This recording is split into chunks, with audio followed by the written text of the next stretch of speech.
Prime Minister Narendra Modi is advocating talks with Pakistan. The Prime Minister has tweeted on ties with the neighbour. In fact, the Prime Minister says that dialogue can resolve all outstanding issues. Narendra Modi has tweeted, and I quote, "I have written to Pakistan Prime Minister Mr. Nawaz Sharif conveying my greetings on the National Day of Pakistan." He further goes ahead and tweets that it is my firm conviction that all outstanding issues can be resolved through bilateral dialogue in an atmosphere free from terror and violence.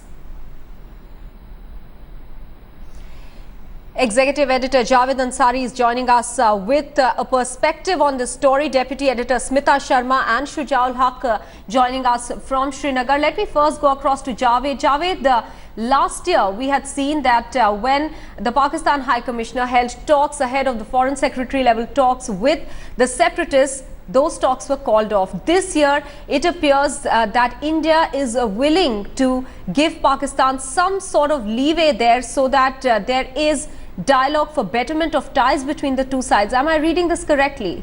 Yes, certainly. But the moot question is what has changed?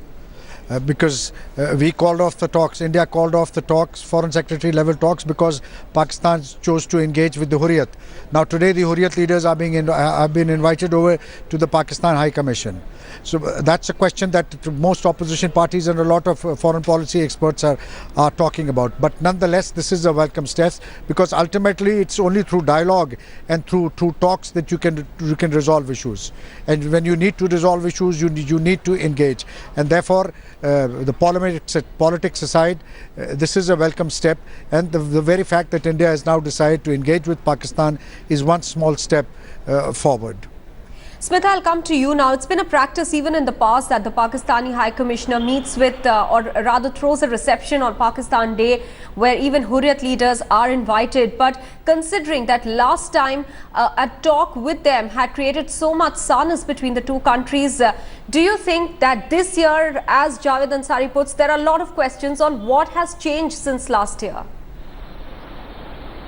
So the government is sending out confused signals, Maha, which is beyond doubt. You know, the fact that during his election, of course, campaign period, Narendra Modi would always inevitably target Manmohan Singh as being soft on terror, soft on Pakistan. But the government, in a way, realizes that when you are in power, you do engage with your neighbors. And it's not just about cancellation of this foreign secretary level talks on the issue of, of the Pakistani envoy meeting with the Hurriyat. There were several questions that had been raised as to why make that the red line, knowing very well that it's the stated position of Pakistan that think of Hurriyat as, of course, the representatives of the larger Kashmiri people, instead of making that cross-border violence as the issue of calling off talks, because that perhaps would have been more sustainable, saying that we want peace and tranquility along international border before we return to the dialogue table. In Nepal, if you remember, during the SAARC summit, Narendra Modi, who initially did not speak, did not exchange greetings with Nawaz Sharif, they of course exchanged, that handshake at the end of the SAARC summit. But there again, the tone and tenor was slightly different when Narendra Modi seemed to suggest that, look, subgroupism seems to be the way ahead. We are willing to work with Pakistan, but if you don't want to work with us, we will continue to work with other groups around you, even as we have a diplomatic ties functioning between the two countries. Okay. And now the next level we see is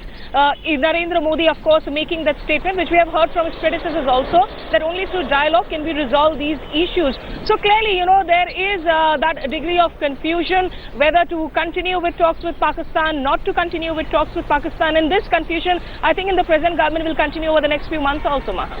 Let me go across to Shuja. Now, Shuja, what kind of reactions are you getting to the tweet from Prime Minister Narendra Modi saying that all outstanding issues can be resolved through bilateral dialogue in an atmosphere that's free from terror and violence, and especially in the backdrop of those twin attacks that we've seen? Well, Maha, two things. One, for people living in Jammu and Kashmir, it is always a welcome sign if India and Pakistan decide to talk and try to resolve all the issues, including the issue of Jammu and Kashmir.